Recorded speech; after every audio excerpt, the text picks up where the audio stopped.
سلام. تو این ویدیو میخوام بهتون راه‌ها و روش‌های تبدیل فایل ورد به PDF رو آموزش بدم. با توجه به ویدیویی که داریم 5 تا روش رو من خدمتتون آموزش میدم: سیو از، اکسپورت، پرینت، استفاده از پلاگین ها و ابزارهای آنلاینی که میتونید ازشون استفاده بکنید برای تبدیل فایل ورد به PDF. بعضیشون امکانات بیشتر، بعضیشون امکانات کمتر، و با توجه به شرایطی که دارید میتونید یکی از این روش‌ها رو استفاده بکنید که به بهترین نتیجه برسید.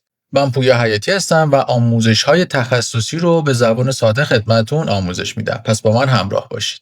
در روش اول استفاده از گزینه سیو از هستش. همونطور که میدونیم ما هر موقع بخوایم اسم فایلمون و مکانی که فایلمون داره ذخیره میشه یا نوع ذخیره‌مون رو عوض بکنیم، در هر نرم افزاری از گزینه سیو از استفاده میکنیم. خب بریم با هم دیگه امکاناتی که این روش، که یکی از سریع‌ترین و استانداردترین روش‌های تبدیل فایل ورد به PDF هست، رو خدمتتون آموزش بدیم. برای این کار حالا فایل وردی که دارید رو یا باز کردید یا به اتمامش رسوندید و هر کاری که داشتین، روی گزینه و سربرگ فایل میزنیم و از منو گزینه سیو از رو انتخاب میکنیم. خب از اینجا به بعدش ما باید مکانی که میخوایم فایلمون رو روش ذخیره بکنیم انتخاب بکنیم.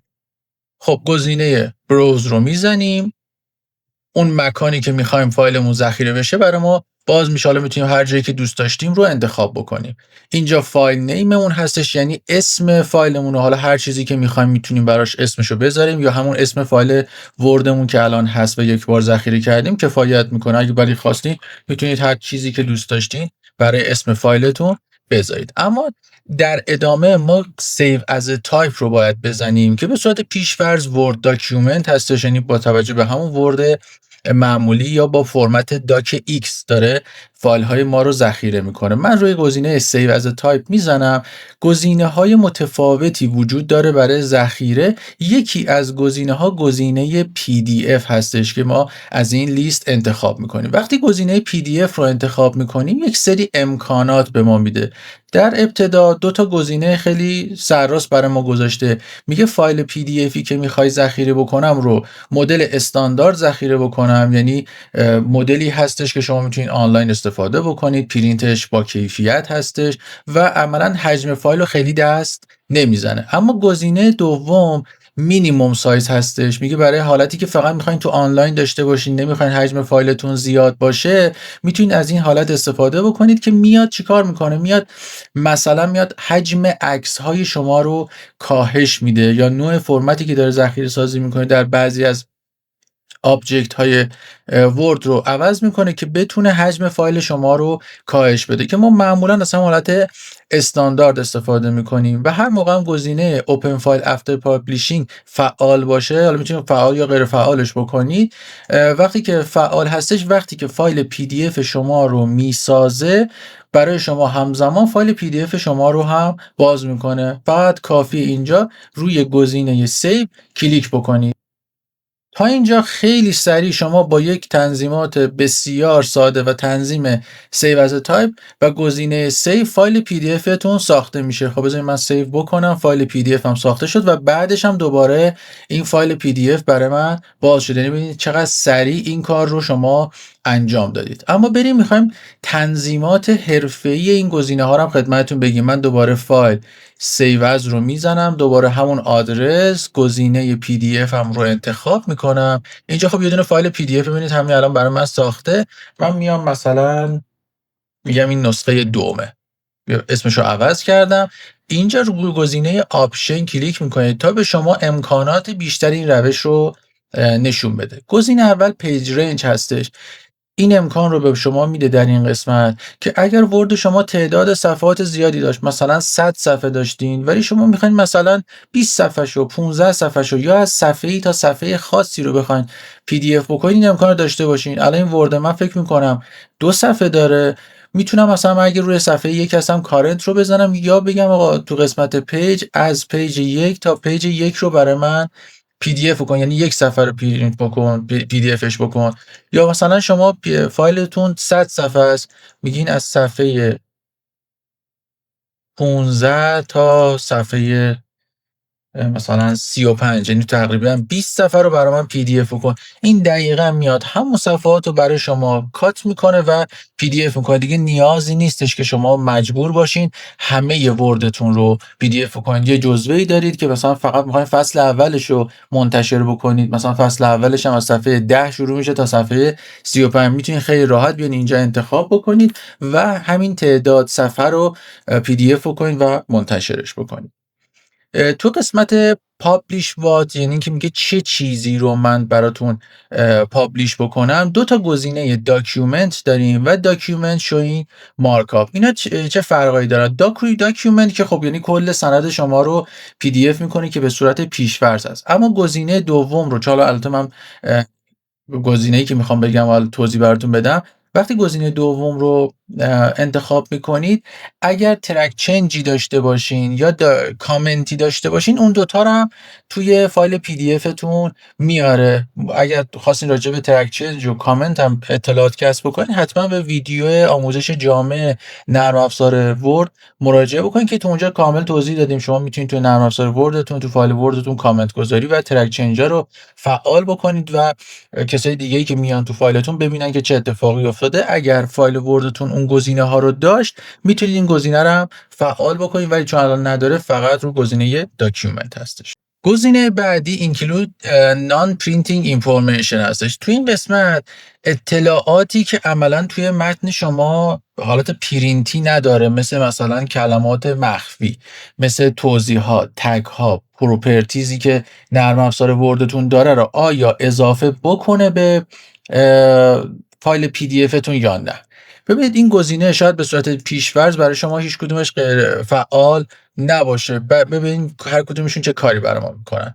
اگر ما رو گزینه کرییت بوکمارک بذاریم، از ما میپرسه که میخوای توی فایل PDFی که داری برات درست میکنم حالت بوکمارک و لینک گذاری بکنم، و اگر انتخابش بکنی میگه بر چه اساس این کارو بکنم. بر اساس هدینگ هایی که تعریف کردی، یعنی استایل های هدینگی که دادی، یا بر اساس بوکمارک هایی که توی فایل ورد تنظیم کردی. حالا بعد از اینکه سیو کردی، من قسمت هدینگ رو و این بوکمارک رو بهتون توضیح میدم که چقدر جذاب میشه تو فایل PDF تون اگر این گزینه فعال باشه و این ازشون اصلا استفاده کرده باشید.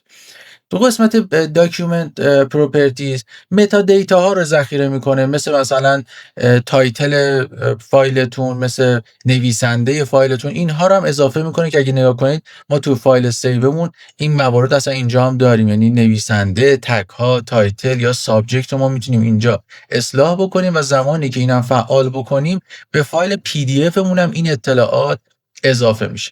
و گزینه داکیومنت استراکچر تگز فور اکسسیبیلیتی، اینها زمانی استفاده میشه که مثلا اسکرین ریدر ها رو دارید که خودشون میخوان صفحه رو براتون بخونن. این به اونها کمک میکنه که خیلی نیازی هم نیستش که اینها رو تیک بزنید. در قسمت آخر هم PDF آپشنز رو ما داریم که 4 تا حالت داره. PDF A حالتی هستش که شما میخواین برای طولانی مدت آرشیو داشته باشین و با تمام نسخه ها و تمام نرم افزارهای PDF مثلا برای شما باز بشه.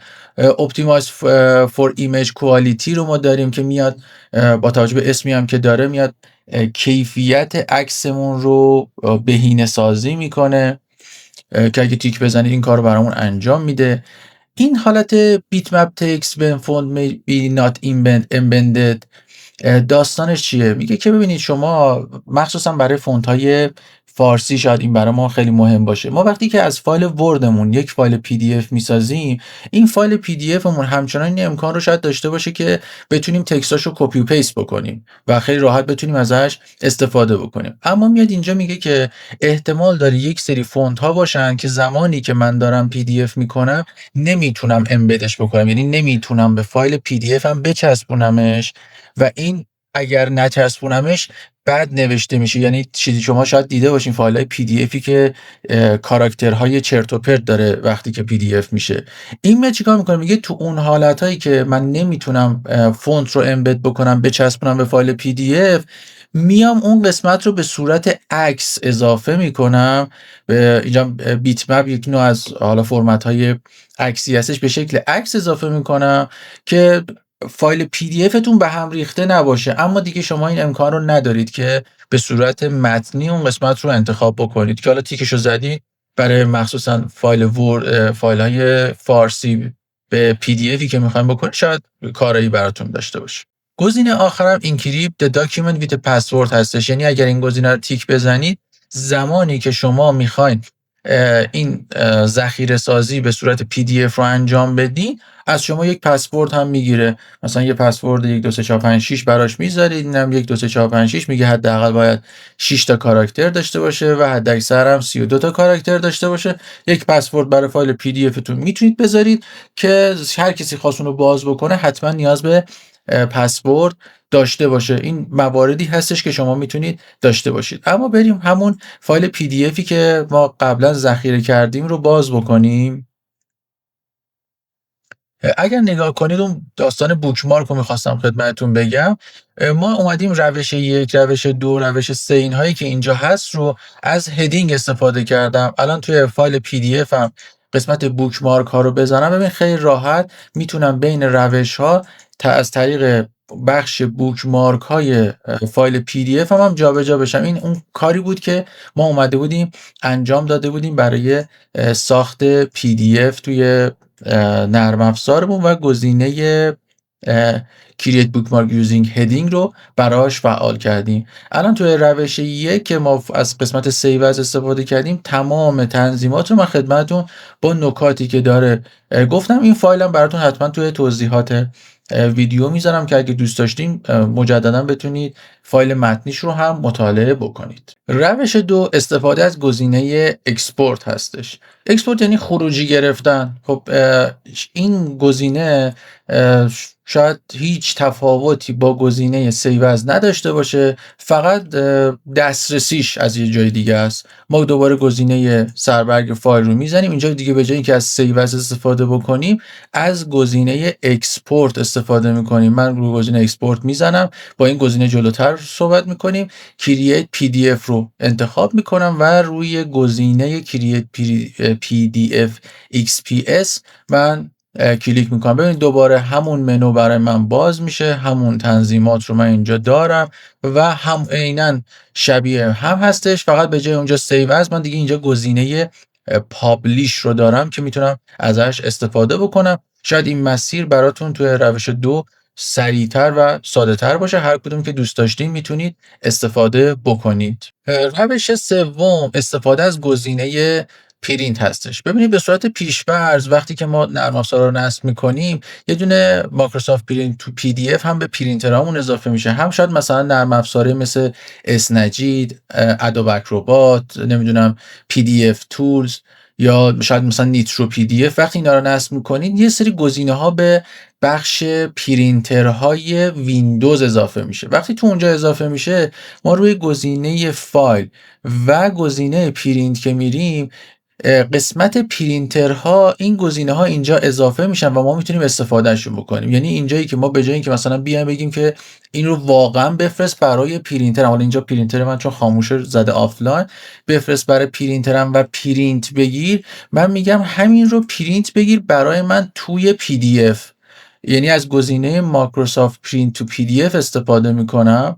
دوباره حتی میتونم تنظیمات داشته باشم اینجا، خیلی راحت این امکانش جذابتره، چون امکان به من میده مثلا من میگم صفحه 1 تا مثلا 2 و صفحه 5 و صفحه 16، یعنی از امکانات بخش پرینت میتونم استفاده بکنم که توی یک آموزشی ما پرینت حرفه‌ای رو توی نرم افزار ورد به طور کامل بهتون آموزش دادیم که حتما لینکش رو میذارم که مشاهده بکنید. از اون میتونید استفاده بکنید از تمام امکاناتش، مثلا سایزش رو انجام بدید، مارجین براش بذارید، نمیدونم کارهای متفاوتی که دوست دارید، مثلا بگید فقط صفحه‌های زوج رو بگید، صفحه‌های فرد رو بگید.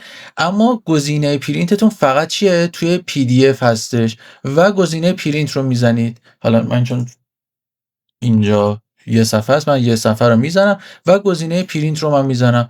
همون یک صفحه رو اینجا حالا انتخاب میکنه که کجا ذخیرهش بکنه یا پرینتش بکنه. من حالا دسکتاپ رو انتخاب کردم و سیو رو میزنم.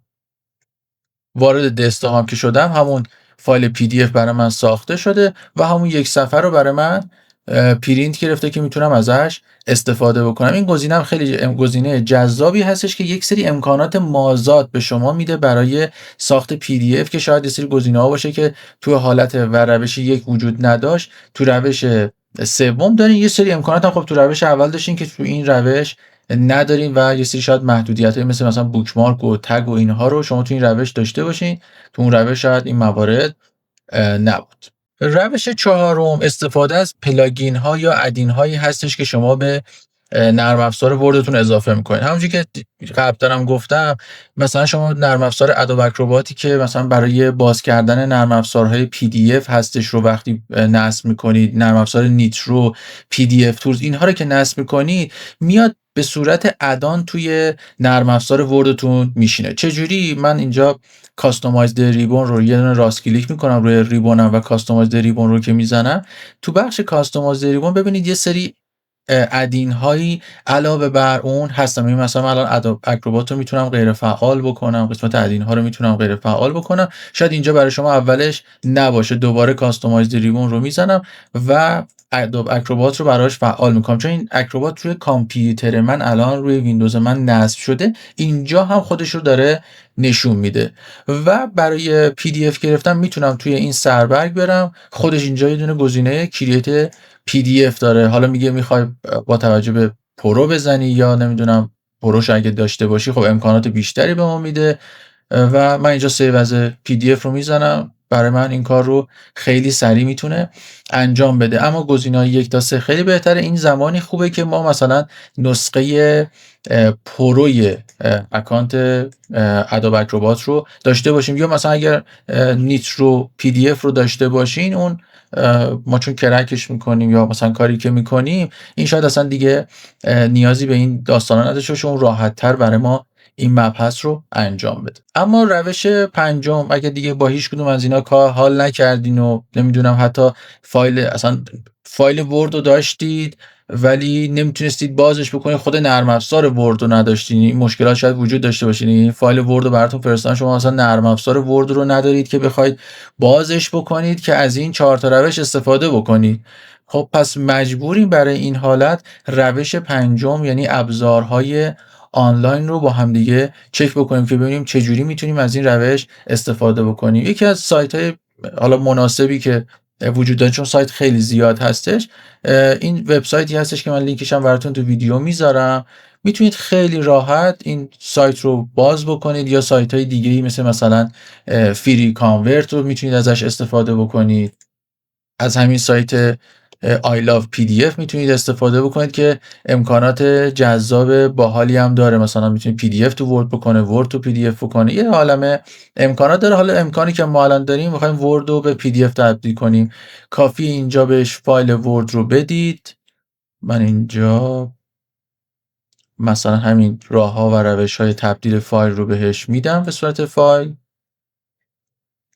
و کانورت توی PDF رو براش میزنم و در نهایت هم دانلود PDF رو میزنم و برای من این فایل PDF رو خیلی ساده و سریع برای من میسازه. این روشی به درد زمانی میخوره که شما دیگه حتی نرم افزار وردتون رو ندارین یا نمیتونید حتی فایل ورد رو باز بکنید. این 5 روشی بود که من سعی کردم تو این ویدیو خدمتتون آموزش بدم. امیدوارم که به دردتون خورده باشه. مواظب خودتون باشید.